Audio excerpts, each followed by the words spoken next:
November is right around the corner, and for some that means more than just the release of the PlayStation 3, believe it or not.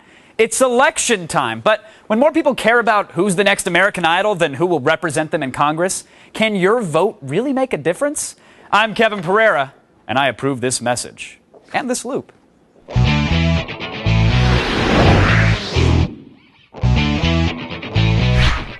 Joining us via satellite to help us make sense of it all from Los Angeles, Camp Freddy band member and director of the political documentaries The Last Party and The Party's Over, Donovan Leitch is here. And from Michigan, Hans Zeiger, columnist and author of Reagan's Children, Taking Back the City on the Hill. Welcome to the T-shirt and Blazer Club, gentlemen. Thank you very much. I'm glad everybody got the memo. I've got the cars right here. Well done. Hans is rocking. It looks like an AC/DC thing, but that's what we need to talk about here is the fact that, listen, we're all young guys. I'm a 23-year-old male. I've been asked with raging electric guitar music to rock the vote.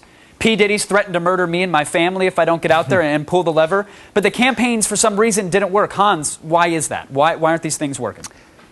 The campaigns didn't work because young people look at government, they look at the federal government, which is where P. Diddy and where Christina Aguilera and where Drew Barrymore are telling you to go, and the reason why they want you to go and register to vote. And you look at that and it's corrupt and it's uncivil, and you look at federal government and it's big, and our generation says we can't make a difference in that. We say let's look at the local community, let's look at the relationships we have, our school, our jobs, that's what matters to us. And the federal government is out of touch, it's impersonal, it's big, and we need to, our generation is saying we want nothing to do with that, and for good reason. Well, I'll tell you, Hans, it can be a little annoying to have Puff Daddy and Drew Barrymore and everyone go out there and tell you to vote. These people are in a place. Well, they've got an agenda. Well, no, I don't think they have an agenda. A big agenda. It's a left-wing agenda. No, left-wing agenda. What they have is they have passion about, and they have celebrity, and they want to get out there, and they want to help in any way they can. Yeah, maybe they feel a little bit guilty because they have all this money, and they don't know what to do about it. But, you know, I think one of the, Richard Branson is a great example, okay? This is a guy who's pledged billions of dollars to help global warming, and Drew Barrymore's gone out and made movies, and I've gone out and made films. I took Robert Downey in 1992. He didn't know anything about politics. By the end of the film, he was a passionate AIDS activist. I did the same thing with Philip Seymour Hoffman Donovan, in 2000. I think the question remains, you know, these movies and these announcements and these movements, they're raising awareness, which I think is great, but why isn't it translating to poll results? Is it because the youth are just disenfranchised when it comes to federal government, or is there something greater at play here?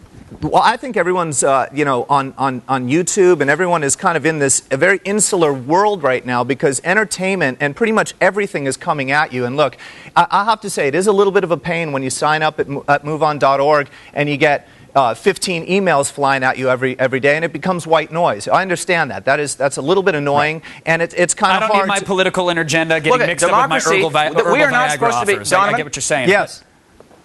Donovan, we are not a pure democracy, and you are doing a private effort, and you mentioned some other people who are doing some private efforts, and that is where real citizenship takes place. Voting is something that takes years. There's a reason why it takes until after you're 18 years old till you vote, because it takes a long time to learn citizenship. And that's why we have in this country the idea that citizenship, that voting is a responsibility. But Hans, you can vote at the age of 18, if the first time they give you permission to vote, what are the issues that would make people care enough to get out there and vote? What are the issues that, you know, these 18 to 32-year-old males should be caring about?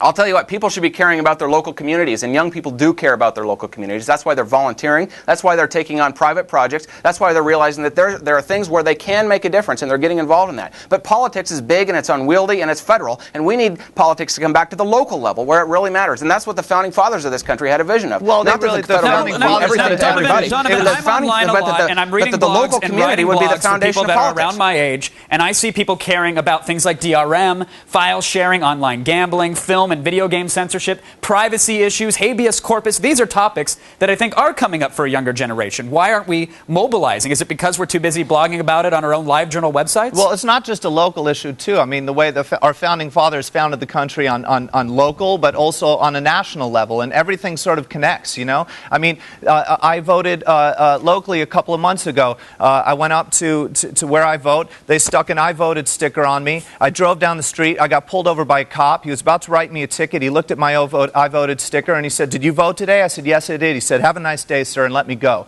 So not only did I feel good about voting. Donovan, now tell me this. Donovan, tell me this. Does the Constitution say anything about health care? Does the Constitution of the United States say anything about health care? Well, we're an evolving country. There's health care might have not have been an issue 200 years ago because everyone died when we were 30 years old. Now people live much longer, and health care is an issue because we got. Okay, how about if people pay for their own health care? Donovan, does the Constitution say anything about education? All right, I understand the Constitution doesn't say anything about education or healthcare or a myriad of other issues that the youth should care about because they will affect them at some point. But right now, what is it going to take, Hans, in your opinion, to get the youth more involved? How do we see a turnout? What can we do?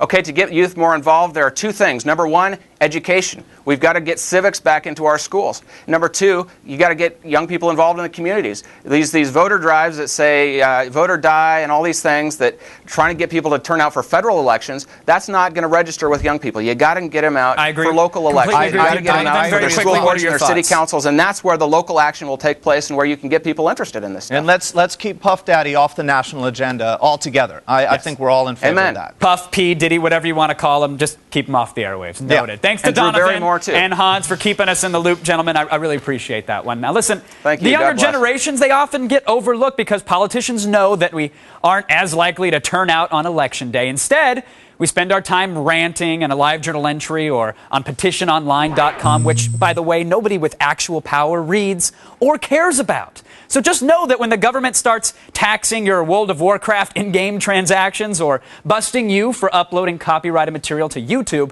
a website, a blog entry, they're not going to save you. And it's not too late, folks. Get out there, register to vote. Please get involved. I implore you. Dude, go ahead. Introducing the Daily Nut. Welcome, web junkies. From the coolest news sites to the latest viral videos, it's a daily podcast highlighting the best of the internet every day. The Daily Nut.